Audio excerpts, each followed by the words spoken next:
Hey guys, welcome back to a brand new video, and if you're new here, my name is Edward Smith and welcome to my YouTube channel. In this video, I'm going to give you a bit of a tour of my home studio setup here in Los Angeles.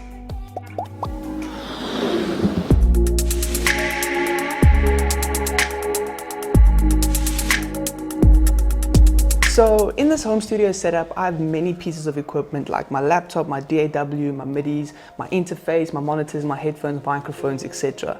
And all these pieces of equipment are seriously essential to making this home studio work. If you're someone out there setting up your own home studio setup, then I would watch till the end of this video so that you don't miss anything I'm going through. Okay, so let's do this.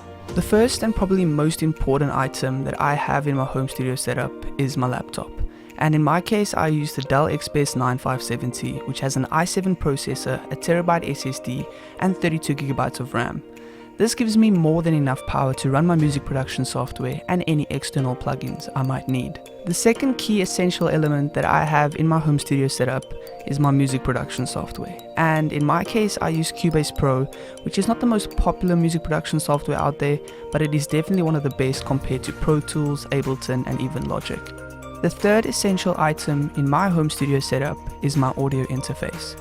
And in my case, I use the Focusrite Scarlett Solo 3rd generation. I also have a Focusrite Scarlett 18920, but that's not part of this home studio. The Focusrite Scarlett Solo 3rd generation is perfect for this setup. It's nice and small, fits perfect on my monitorizer, has a simple XLR and TRS input with perfect connections going out to my monitors. I couldn't ask for much more in an audio interface. Next up, we look at my studio monitors. The studio monitors that I use in my home studio setup consist of the Yamaha HS8s and the Avitone Mix Cubes. The Yamaha HS8s are probably the best purchase I've made this year regarding studio equipment. Due to the fact that they are so popular, they really get the job done. They give you the low end that a 5-inch monitor does not give you. And when compared to other 8-inch monitors, I have to say that the Yamaha HS8s are just better priced, you're getting better quality, and you're getting that sleek look that any home studio owner is looking for.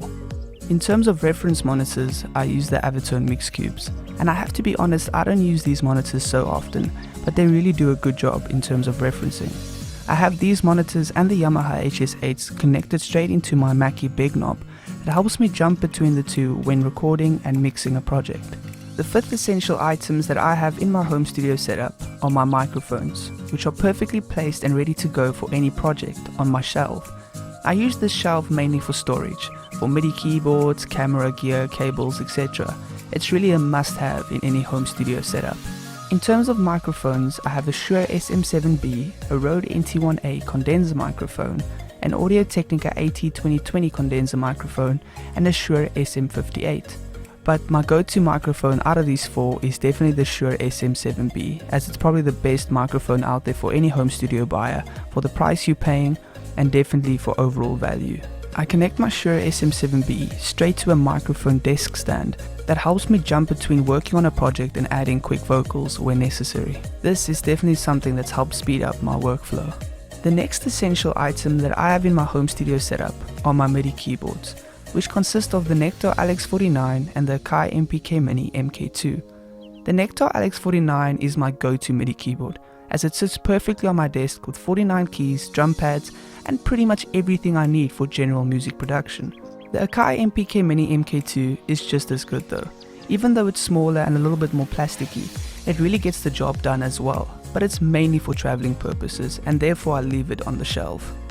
Moving on to headphones, in this home studio setup I use the Beyerdynamic DT770 Pros and the V-Moda M100s. These are both really good sets of studio headphones in any home studio setup. The Beyerdynamic DT770 Pros are exceptional in terms of quality, sound, price, durability, and extra length in terms of their cable. Most headphones don't have this. The V-Moda M100s are just as good in terms of comfort and sound quality, and its cable is removable, which makes it really good for traveling, but they are a bit expensive and wouldn't be my first choice for any studio beginners out there. So for some other things that aren't really music equipment related, my studio desk comes from Sweetwater Music, which is an amazing place to find the perfect desk for any studio, whether you have a home studio setup or a studio setup that's professional and out there for the big artists. And other things I have in my home studio setup include artificial plants, as you guys can see, a clock over there, as you can see, and all of these things are obviously not essential in a home studio setup, but they really make the whole vibe a lot better. Artificial lighting at the back there, which looks like this at the bottom, as you guys can see. Not the best in terms of cable management, but anyway, it looks good at the top and everything works perfectly, and that's important in any home studio setup. So that brings this video of my home studio tour to an end, and if you guys enjoyed this video, please do give it a thumbs up, and if you loved it, subscribe down below, and I will see you for another video next time.